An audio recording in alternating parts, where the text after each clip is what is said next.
Okay. Hey, welcome back everybody. My name is Richard Terrell. I go by Kirby Kid, and this is DL Live, a daily stream in which we talk about design. Typically, we just talk about game design. We look at various games. We talk about the components. We do all kinds of research in that area. But a really core and important part to games is story. And, I have a background in story. I have my degree in creative writing. So I started with story, and understanding stories better really helped me get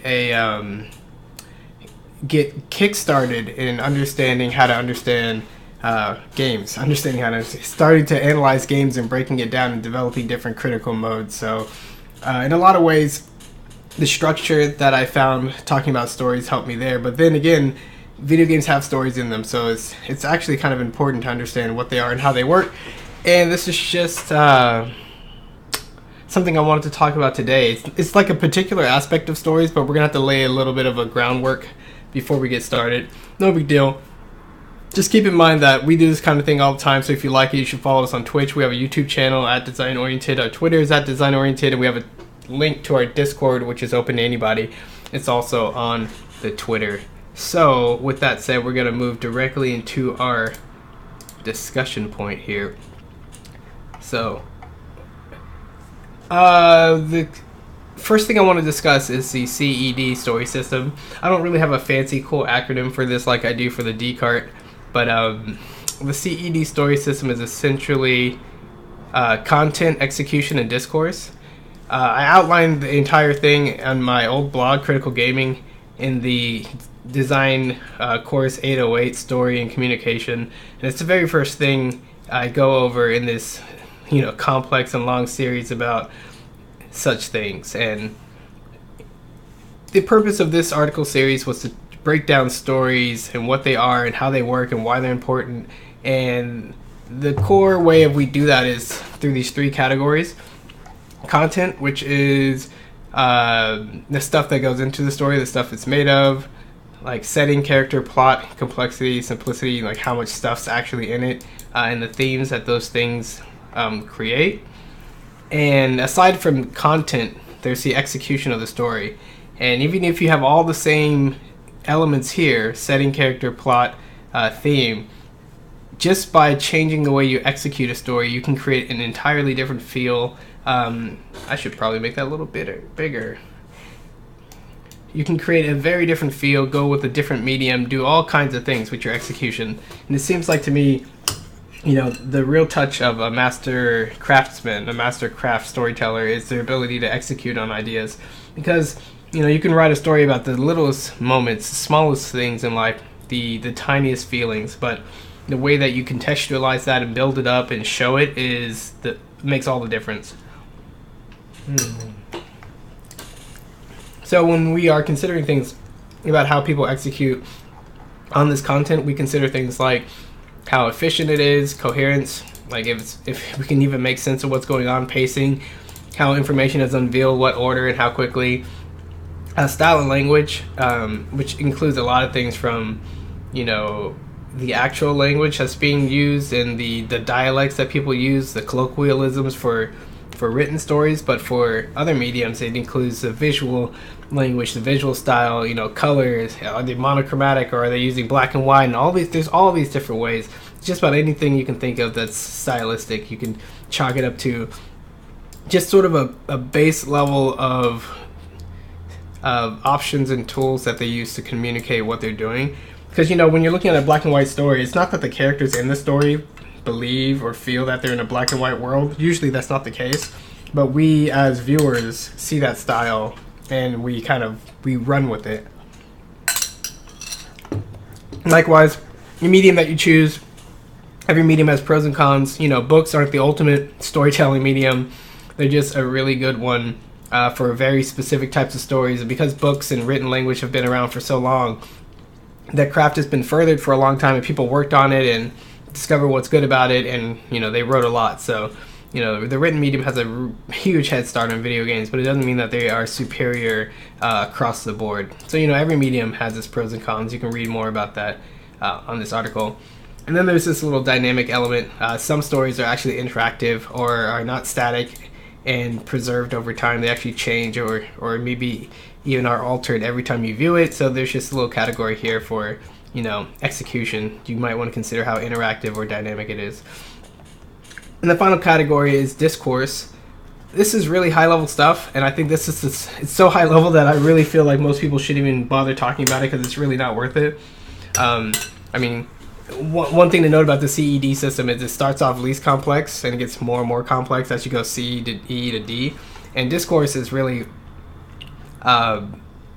what that story is in context of everything else that's in the entire existence. So when you're talking about how creative a story is, what you're really saying is, based on my experience and all the things that I've seen, this story really is unique or it stands out in this way. But that could change depending on how much exposure you have to that medium or that era or previous eras or examples from other artists or anything. So like, even though it's highly sort of individualized and subjective when people talk about creativity, trying to convey statements and thoughts about creativity requires so much more contextualization and clarity that most people just don't do the work. They're just trying to express something much more simple. When people talk about how stories change over time, they're talking about series of stories like the Harry Potter series and their 7 books, or you're talking about season to season or anything. When you're really talking about individual stories that are either in the same universe or strung together somehow, it gets more complicated, because just like with video game series, you have to be good enough to understand them individually, and then you have to be good enough to compare and contrast them, and that's just a lot of work that most people don't want to do. Then we have this whole transmedia idea, how different stories and different things can build an entire universe, and usually those different entries are different mediums, like how Dead Space had a comic, and how Halo has an anime, and how The Matrix has an anime, and all these different examples, right? Even Pikmin has little shorts. So like, transmedia is a thing, and it just makes it even harder to talk about it. Then we just consider harmony. In general, when we're talking about quality storytelling, we're looking at how these elements from the individual smaller elements of content and even how it's executed work together to build up, things like coherence, to build up things like its theme and all these sort of looking at how every component kind of works together to build up these positive qualities. So that's essentially what we're talking about with stories. And, there's a lot more to this series. This is obviously just part 1, but you can check out, where is it? Part 8. And there's so much more to it. But that is really just the quick and dirty of it. So one thing that we got to make painfully clear is that stories are not complicated. Stories are really just sort of those details that you saw about setting and place and character and time and the plot and events. But really, a story in its simplest form is just a series of events, most likely causal events, like a person going through a day in their life, or some kind of person or character doing something, and you get to see the sort of fallout from those actions and those events. Not all stories have to be like a causal link that necessarily links every action to the previous actions in the plot, but stories are just really simple events told through time. And it's important not to overblow that, right? It's important not to think that stories have to be quote unquote deep, or have to make you cry, or have to be complex, or have to be whatever. Stories are just an incredibly powerful structure to convey all the individual details that you find in the content, right? So we use stories all the time. We talk to each other about how our day was. We try to tell people, what happened when something at work goes terribly wrong. You have to relate to them the story of what happened. Stories contain and organize and convey information, and that's really their primary and only purpose. Everything else is just preference or just the stuff that you're used to. So I never underestimate a story. I love stories, even small stories. Like, some commercials do a much better job of telling a story than a movie does. And some commercials are fantastically shot and have great special effects and just nail the pacing. And then some movies obviously are just bad. So it really doesn't matter what the medium is. Every medium has their pros and cons. But essentially what we're looking for is these deets of life, what I call the who, what, where, when, why, and how. Those are pretty much every detail that you could find in a story. Every detail in life can fall in one of those categories: the who, what, what's going on, what, where is it, when, what time it, or what was going on at that time, where, when, why, what was the motivations or the situation at hand, like why did these things happen to fall into place like this, and how, which is really how it involves technique, or the step-by-step methodology, or just watching it happen and unfold in front of your eyes. Other than that, there's really nothing else to it. So when we think about stories, we just want to know those things, really. That's all we want to know. New movie comes out, we want to know who's in the movie. Like Solo. I haven't seen the new Solo Star Wars movie, but I know it has Han Solo in it, and I know Lando Calrissian's in it, so who, what do they do? Not sure what they do. I'm not sure what the plot involves, but, there's some Millennium Falcon flying and other harrowing situations, so I can only imagine who, what, where. I don't know where they are in the galaxy. I don't know when, how far back in time, but I know Solo is younger. And why? I don't know why. So those are the big questions. You watch a movie, and in so many ways it's supposed to answer those questions. So, I just want to give you a quick sneak peek at one of my favorite short stories. Where is it? It's from the New Yorker.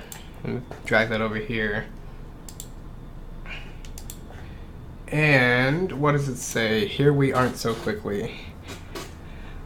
Make that a little bigger, I think. But this is a fantastic short story by Jonathan Safran Foer. And I learned about it when I was first in school, so obviously this story, it's old now. I learned about this I guess I did learn about this in 2010. That's crazy. I didn't know it was so new back then, but now it's 2018, so it's been a while.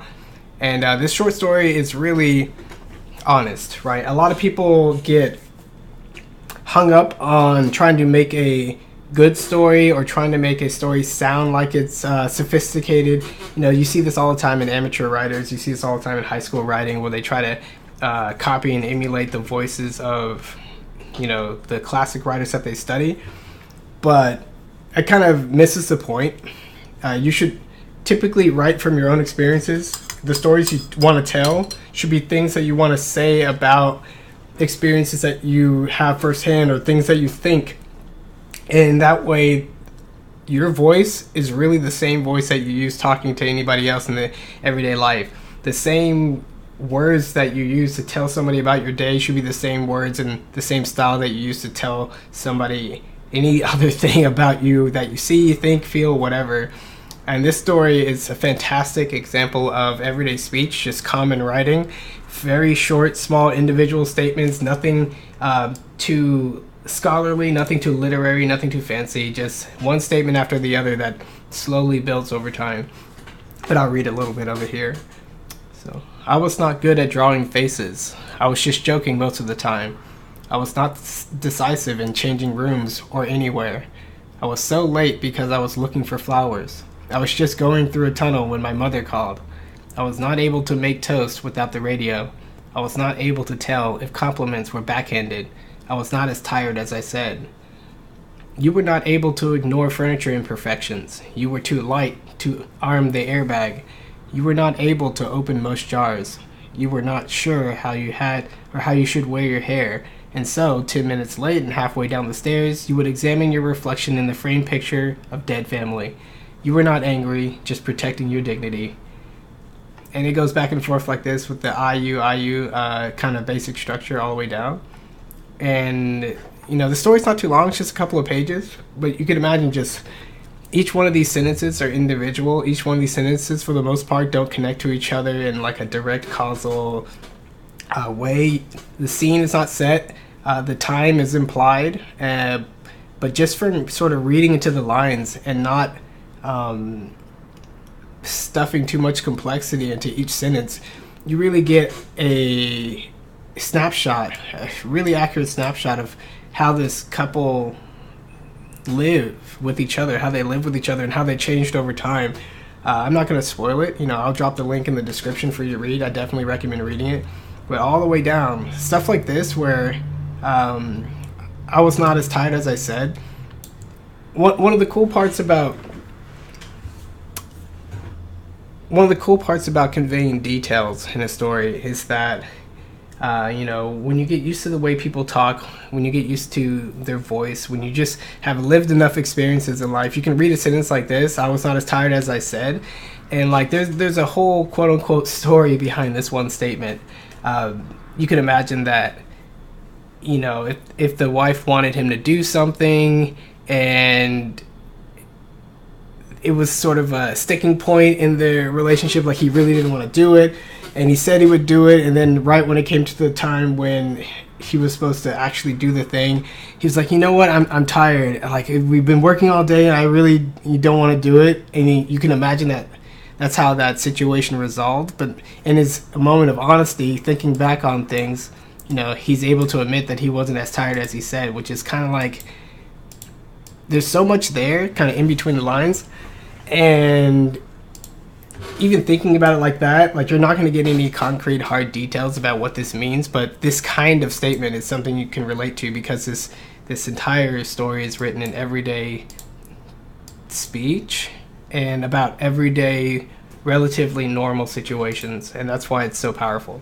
So I'm going to leave the rest for you to read on your own time, but that's just a really interesting example. The story's called Here We Aren't So Quickly, and we covered the deeds of life.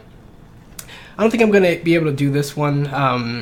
One thing I always want to do to show people the power of execution in the CED system, the execution part of content, execution, and discourse, is to take a random list of things, maybe just a grocery list or something, and then,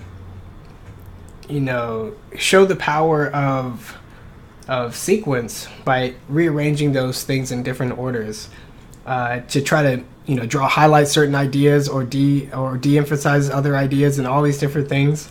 I wanted to take the same basic plot, the same basic character, setting, story, and theme, and I wanted to show all these different ways that with the same basic material, so many different other kinds of stories and feelings and emotions and styles can come from it. But I don't have time to do that. Maybe someday in the future. I'll just save that for now.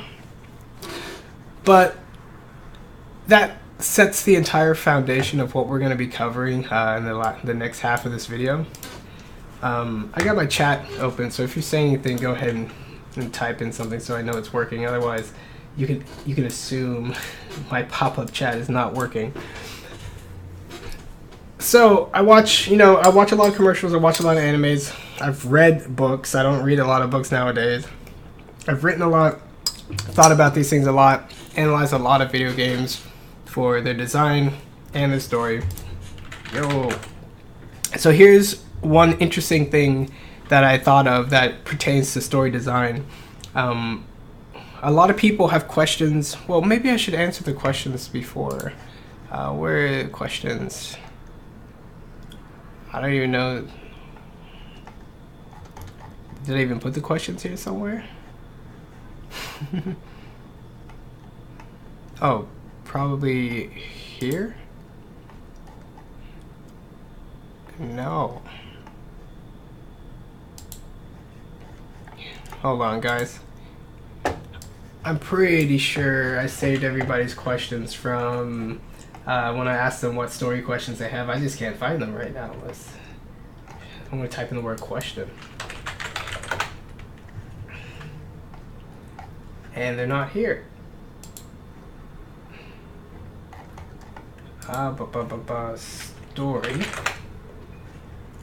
Story questions. I just didn't flag it as yellow. Why? Why did I drop the... So we can bring this back over. Okay. So Tony asks, who do you think are the best storytellers in games right now? I don't really have an opinion on anything like that. I think each individual game,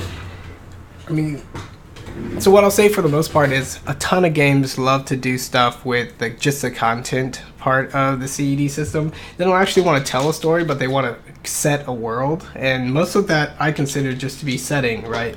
I consider all backstory to be setting, which is just the details that describe and inform the world before the actual present plot and story takes place.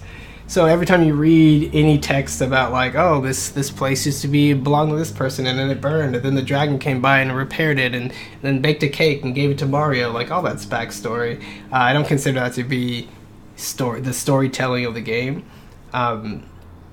Thoughts of mechanics is the message.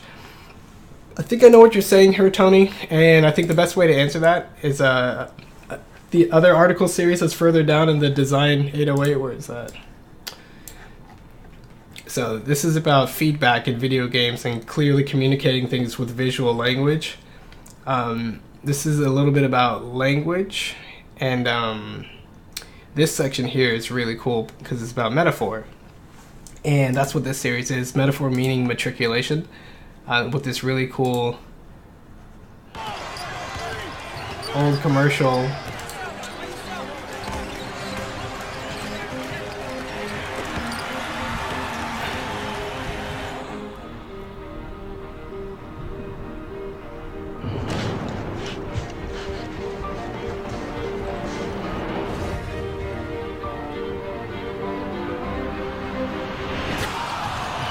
Man, I love that commercial. It's so good. That visual metaphor of ramping down and rising up, and how like they dropped out the sound and faded away the audience, and just really conveys a really interesting experiential feeling that you can imagine somebody like Wade would go through in a situation like that. Maybe he described it like that, maybe not. That's not really my problem. I just like the commercial. This article goes over a little bit of what meaning is in general. Conveying in linguistics, meaning is what the source or sender express, communicates, or conveys in their message to the observer or receiver. A figure of speech is any use of a word or words diverging from its usual meaning. So while very common speech we might consider to be very direct and very expected, any figure of speech is using words and language in any way other than like super dry, plain, straightforward speech. And a metaphor is a figure of speech that describes a subject by asserting that it is, on some point of comparison, the same as another otherwise unrelated object. So yeah, the point of writing stories is to convey ideas, experiences, or emotions. They can be individual things, they can be complex things. If you want to write like this huge sweeping political military drama thing, perhaps you'd go with something like Tom Clancy. If you want to write a story about a wizard going through everyday school life, you'd read something like Harry Potter. But otherwise, some stories are about just a person walking through the woods, and some poems are about stuff like that, and you'll get a wide variety of subject matter. With that said, there's really no way, I feel, to judge a story based on its content.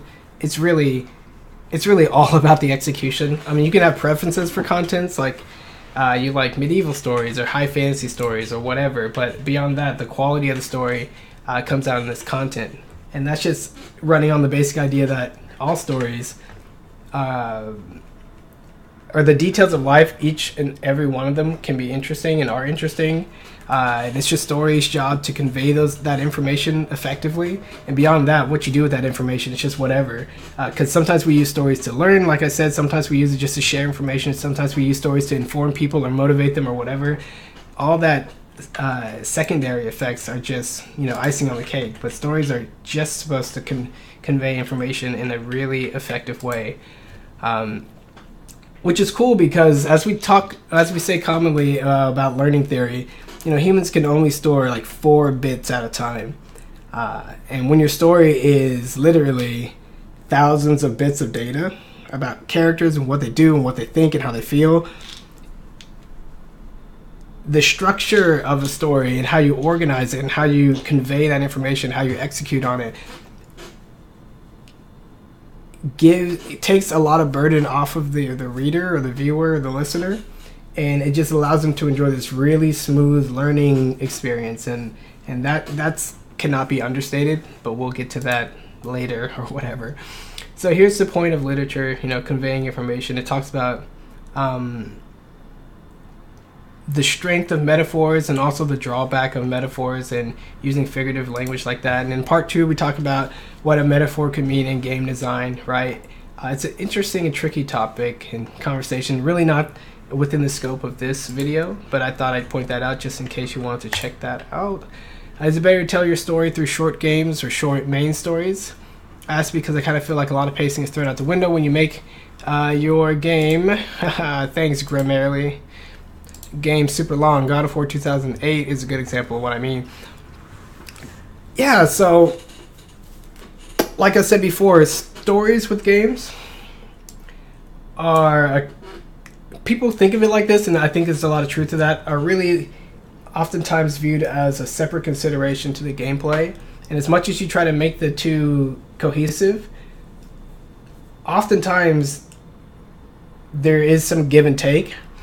And with God of War 2018, it's a new game. I checked out the stats on it for how long it takes to beat, and some of the old God of War games take 6 hours to beat, 6, 9, whatever. This new one takes 30 plus. So it's significantly longer experience, and action games I think do better being shorter. And that's why when they encourage replayability with hard modes or going after score, that's a good thing for action game. Usually action games can't sustain that much variation over that period of time because all they do is action. If you look at a game like Zelda has exploration and dungeons, which has puzzle solving and like a little bit of role playing with towns and combat. So between those things, it can go back and forth, and basically if it could make any one of those things interesting for like 10 hours, then you got yourself a 40-hour game. That's pretty much how Zelda does it. You might even get extra time because bouncing back and forth between those things extends the longevity because, whatever. You don't get tired of it as fast. But for action games, if all they do is action, then you really need to get in and get out. and not overstay your welcome with too much variation. Not try to iterate on every single thing. Just kind of like watching a movie, especially an action movie. There is something effective with the experience when you can sort of understand it as sort of one single experience, one that you could probably play through in one sitting if you were so inclined. That's why I like shoot 'em ups like Ikaruga and stuff. When you're good, play it in one sitting. If you play Mario, you can play it in one sitting, and that's a pretty good thing for action games. God of War here took that action game brevity and just stretched it out and put this new kind of storytelling style into it. And I think they're pretty effective on its storytelling. The story is actually really interesting, and their themes are controlled, and the characters and what they say and how they interact is really well done. So far, pretty much 3/4 or most of the way through the game. But pacing-wise, it's kind of like you get a little bit here, and then you have to comb the environment for something to hit with your axe, and then do some brawler sections, and you get like a little sprinkling of story here. And the pacing, as Tony says, it's kind of stretched out, and it's not like the worst thing in the world for the execution of a story to sprinkle in details over time, but it just depends on what kinds of details you're doing. If you take like a speech, right? Like Martin Luther King Jr.'s "I Have a Dream" speech, right? That's meant to be listened to start to finish at once. But if you took those pieces and just kind of like, here's a couple of sentences, okay, now do something else. Here's a couple of sentences, now do something else. It really would lose a lot of its effect.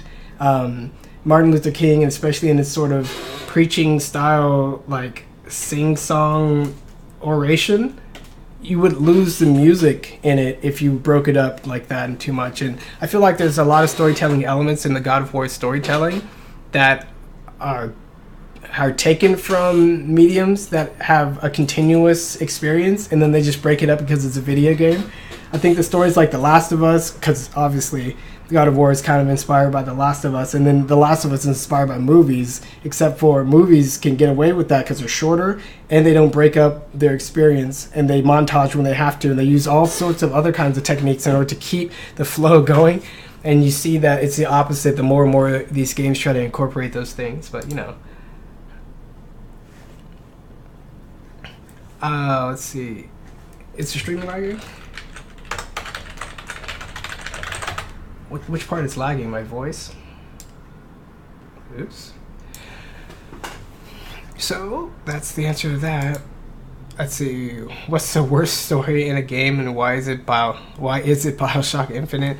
I can't answer that question either. Let me see. Kirby Kid. Let me drag this in here.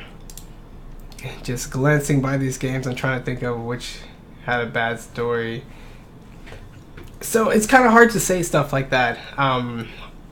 Games that are more ambitious. Where is it? Games that are more ambitious try more things and usually fail harder. The ending of Final Fantasy 15 is a mess. Like, that was some garbage. Just all over the place. Like, characters popping in, name drops, references to themes and ideas that you never were exposed previously in the game, and it's just kind of like rushed, and the gameplay was weird, and it just didn't come together for a lot of Final Fantasy 15. But 15 also had a lot of other elements that were really interesting and good and paced differently, so it's kind of hard to say with stuff like that. Near Automata, I only played the first way through, but in a similar way, it kind of went all anime on us, right? And with their crazy characters, their philosophical musings, and their strange interactions, which is a decent way to describe going all anime, and obviously with the destruction of the environment, that's a pretty good shorthand descriptor for that. But yeah, usually when you shove enough of the basic story elements in any of these games, it does a decent job. So when I'm considering what good game stories, I'm usually considering like how did they pull off the execution, and I don't really keep track of what the worst ones are. Maybe something will come to mind to me later that just kind of pissed me off. How do you write a story about something you've never personally experienced? I say don't. But if you really, really want to, you basically have to personally experience it as much as possible. That involves doing research. So you might want to research the people who have personally experienced it, and then you could,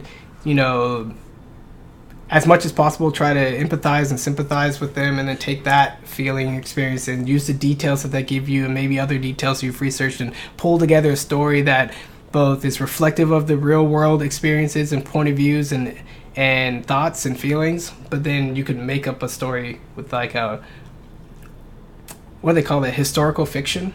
That's a thing you could do. But no matter what, if you're gonna have a story with tons of detail, then you really do have to live a life with a ton of details, or do a ton of research for those details. There's really no way around it. I always suggest people write based on what they know. So me personally, where is it? I keep a notebook of a lot of my game ideas and game thoughts and musings, and even though most of this is game design oriented, I do a lot with story, and I try to carefully control my themes. And usually an idea comes to me, it's just a creative idea. It's neither pure mechanics nor pure story, but it's like all the different ways that I think about games that kind of hits me at once. And in that way, I can kind of ensure that the story is both thematically resonant with the game, and the game's also interesting in the same way that supports the story. I really can't see myself ever doing one and then just trying to slap the other on at the end. That's just not how I work. It's because I like doing both things, obviously. So why pick when you can do both at once? Hopefully that answers that question. How important is story structure? This is a trick question. Story is its structure. If you just had the details, the content details of a story, and you just threw them all on a piece of paper and you mixed them up, like, that's not a story. Telling events through time kind of requires some kind of chronological story, and even so, you have to string ideas together. Like in the same way that a sentence is made up of words, and the words have certain kinds of grammar rules attached to them, and then you can make certain clauses or subordinate clauses like I'm doing right now, like I just did. That structure is super important for understanding what's happening in the sentence. It's the same with stories. Starting with something, building off that idea, wrapping it up, moving on, referencing it. Like, it's the same structure that allows you to understand what's happening in this super complex, detail-rich experience. So how important is story and structure? Without structure, there's no story. That's why I say story design is telling. The telling of the story is where the actual story is, not all the details that you want to put into it. And all the stories out there that make good use of non-conventional story structures, perhaps all of them. I mean, when you really sort of realize that stories aren't this special, hard to achieve, complex thing, then you realize the stories are everywhere. And the stories that you overhear people talking about when you're on the bus or the train, commercials are stories. Can't tell stories most of the time. Books, movies, video games, like so many things are stories that I wouldn't say there's a convention for it besides. I mean, there's so many different styles and so many different stories out there and so many different themes. I just don't worry about it. Yeah. So let's get back to this. I might grab some ice cream real quick in a second. But so I was watching Cat Soup, right? And I'll show you a little bit of Cat Soup in a moment. I'm just going to be, riffing off some YouTube clips, and hopefully that's fine because these are all found on YouTube, as you can see, except for this one. But essentially, anime, like we all know, anime can get pretty weird.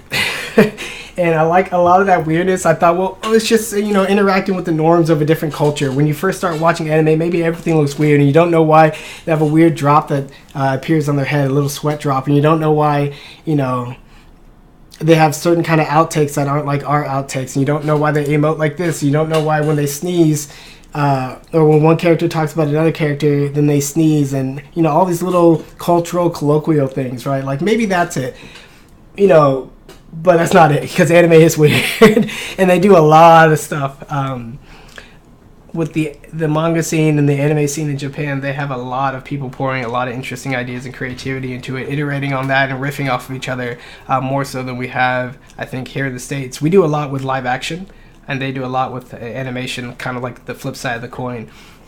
So you're going to get a lot of history and development there that just has iterated and evolved in a different direction. And then even still, you're going to get some examples of that that's pretty extreme and pretty out there. So I think when I watched Cat Soup, I watched it and then I shared it with my friends and I watched it again. It is one of the most surreal films that I've ever seen, and it got me thinking, like, okay, not only was it kind of hard to understand what's happening, and not only you could tell it was like super rich in detail, even though you may not be able to understand what the actual plot is. It got me thinking, like, if this is the most extreme example of an anime show that I've ever seen, like, what is it like walking down the spectrum, and what are the pros and cons of doing a show like this versus a show like Black Clover, which is not a good show. I'll write it just so you'll never forget. Not a good show. Doesn't matter. So I made this spectrum here. Cat Soup, the film Mind Game, FLCL, Fooly Cooly, Itachi Makes Eggs, which is like a episode short from Naruto, if you don't know who Itachi is. Soul Eaters episode 1 has a really neat example where the main character goes and helps out another character by sort of having a conversation with them soul to soul in some weird metaphorical spiritual realm. Parasite the anime, the whole concept of the show is getting more and more direct. And JoJo's Bizarre Adventure, Stardust Crusaders, and then finally Black Clover. So I'm going to show you clips out of all of this and kind of tell you what I think. But the basic idea is, the closer you get for a visual storytelling medium like film to silent film, the more you rely entirely on the visual language to convey what you're trying to tell your story about. Cat Soup is practically a silent film. There's almost no dialogue in this whole thing.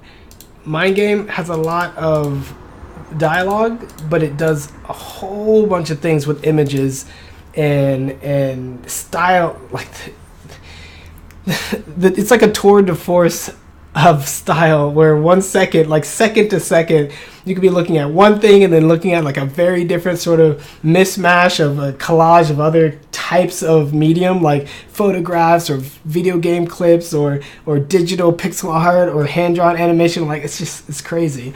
And then there's a story behind it and everything, which makes it even crazier.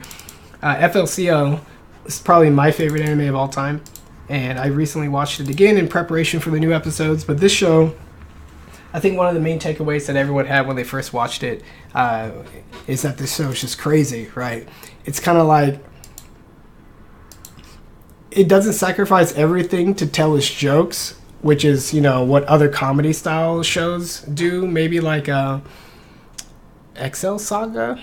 That's an old name I haven't said in a long time. But like other shows that are really about sort of delivering a punchline, but you could tell FLCL is not sacrificing its plot to do all these zany scenes and weird ways of conveying information. It actually is telling its story through these things, and that's why it's like living on the edge. Obviously it's on the upper part of this indirect storytelling spectrum list that I'm creating here, but it does so with scenes. It does so where the characters almost never talk directly about the current plot. They're always sort of trying to talk about normal things and live a mundane plot, even though there's like robots and aliens teleporting in and huge monsters appearing and things getting destroyed. And that's part of the themes of the show, both contrasting an extraordinary life with an ordinary life and what is extraordinary in the ordinary, right? And it's a love story too, so like it puts that all in such a strange mix that it requires quite a sophisticated eye to pull it all together and keep everything straight in your head, because like it's easy to laugh at the jokes and it's fun to enjoy the amazing animation, and the core plot is easy enough to follow, I think, but to understand how every scene goes together it just requires so much more. And as we move further down this list, we see examples of things like shows that take a feeling or a theme or some kind of idea they want to express that isn't concrete, and then they make their characters do concrete looking things in order to convey it. Like this is Itachi's making eggs for his little brother, and the way that he makes eggs, the whole how and the who, what, where, when, how is a big deal. And even though this situation never happened, right? Like in the plot, event to event, this never happened. It's almost like a dream sequence, which by the way, dream sequences, yes. When you talk about like cutaway scenes and dream sequences and things that don't happen, Cat Soup has a ton of it, Mind Game has a lot of it, FLCO does it, and Itachi is pretty much entirely a dream sequence. But as we get further and down, you can kind of see how shows might use these metaphors and these techniques in order to convey their story and get these scenes across. Soul Eater does a classic heart-to-heart. If you remember the scene in Black Panther where they visit like the spirit realm and the main character T'Challa talks to his deceased father, we're very used to dream sequences and things like that in shows nowadays, but anime likes to take a lot of these things a step further and make it to where the setup and the interactions within these dream sequences have sort of really clearly defined roles. And as the characters interact with those things, there's like two layers going on, something in the real world and something happening in the dream sequence world, which is very Inception, right? Like, when you're watching Inception, they go in the dream world and you're not just like, well, it's a dream, so nothing really matters and everything's going to turn out good. That's not how it works. Inception set itself up to say, the stuff we see down here, the stuff we do down here is a big deal. We have a mission to do, even though we know we're in a dream world and the stakes are high. Well, that's kind of like how almost every anime treats its subject matter, whether they're trying to tell it through very indirect means and very dreamlike sequences and non-verbal communication, or they're trying to mix the two and blend it. That's pretty much why one of anime's strengths overall is their attention to detail in the telling of their stories and not necessarily the content of their stories. The execution of the story is not necessarily content. Parasite is a funny show where a parasite lands on the earth and it infests this boy, and this parasite can talk.